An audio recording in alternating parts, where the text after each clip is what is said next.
सबसे पहले तो मैं कालकाजी विधानसभा की जनता का धन्यवाद करना चाहती हूँ। ক্যান্সারে নেই আর ভয়, NCRI হবে এর জয়। আপনাদের ভরসায় নেতাজি সুভাষচন্দ্র বোস ক্যান্সার হসপিটাল। जो उन्होंने मुझ पर भरोसा दिखाया, मैं अपनी पूरी टीम का धन्यवाद करना चाहती हूँ, जिन्होंने बाहुबल, गुंडागर्दी, मार पिटाई का सामना भी करते हुए जमीनी स्तर पे मेहनत करी और जनता तक पहुंचे। बाकी दिल्ली की जनता का जनादेश है, हमें जनादेश स्वीकार है। ये मैं अपनी सीट जीती हूँ, लेकिन ये जीत का समय नहीं है, ये जंग का समय ही है। जंग जारी रहेगी भारतीय जनता पार्टी के खिलाफ, उनकी तानाशाही और उनकी गुंडागर्दी के खिलाफ। आम आदमी पार्टी हमेशा गलत के खिलाफ लड़ती आई है और हमेशा गलत के खिलाफ लड़ती रहेगी। ये जरूर एक सेटबैक है, लेकिन आम आदमी पार्टी का संघर्ष दिल्ली के लोगों के लिए, देश के लोगों के लिए कभी खत्म नहीं होगा। দিল্লির লোকের জন্য এবং দেশের লোকের জন্য যে লড়াই আম আদমি পার্টি সেটা জারি থাকবে, আতিশি মারলেনা বললেন। কিন্তু যেটাকে সাথী করে আম আদমি পার্টি ক্ষমতায় এসেছিল সেই অস্ত্রেই তো নিজেরাই বিদ্ধ হলেন আম আদমি পার্টি। প্রশ্নটা তো এখানেই। আপনাদের সামনে যা রেখেছি, ২৬ বছর পর রাজধানীতে ফুটেছে পদ্ম। অর্থাৎ বুঝতেই পারছেন ১৯৯৮ এর পর একটা দীর্ঘ সময়ের পর দিল্লির মসনদ দখল করতে চলেছে বিজেপি।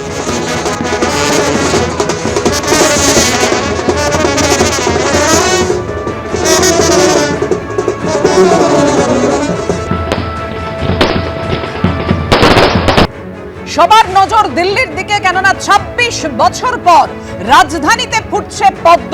দিল্লিতে পদ্ম ঝড়। আম আদমি পার্টিকে একেবারে দুর্মুষ করে ক্ষমতায় আসতে চলেছে বিজেপি।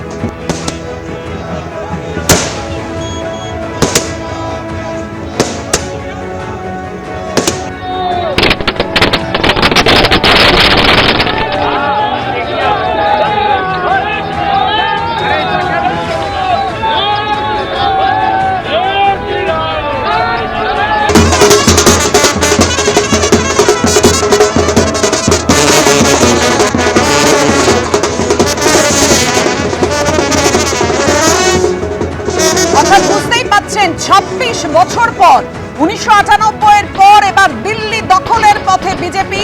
মুখ্যমন্ত্রী কে হবেন সেটাই এই মুহূর্তে সব থেকে বড় প্রশ্ন। আতশবাজি, আবির এবং বাজনা সহযোগে এই মুহূর্তে বিজেপি কর্মী সমর্থকদের উচ্ছ্বাস রাজধানীতে দেখতেই পাচ্ছেন।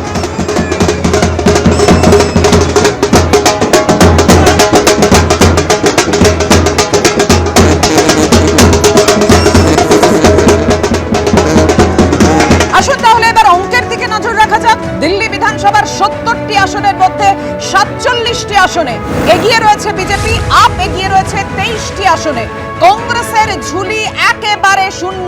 অনেকে তো ঠাট্টা রসিকতা করে বলছেন যে কংগ্রেস শূন্যতে হ্যাট্রিক করলো। বিকেল ৫:৩০টায় দিল্লিতে বিজেপির সদর দফতরে যাবেন প্রধানমন্ত্রী, অর্থাৎ যেটা ৮টায় হওয়ার কথা ছিল, বুঝতেই পারছেন ২.৫ ঘন্টা এগিয়ে নিয়ে এসেছেন প্রধানমন্ত্রী। নয়াদিল্লি আসনে হার আম আদমি পার্টির প্রধান অরবিন্দ কেজরিওয়ালের।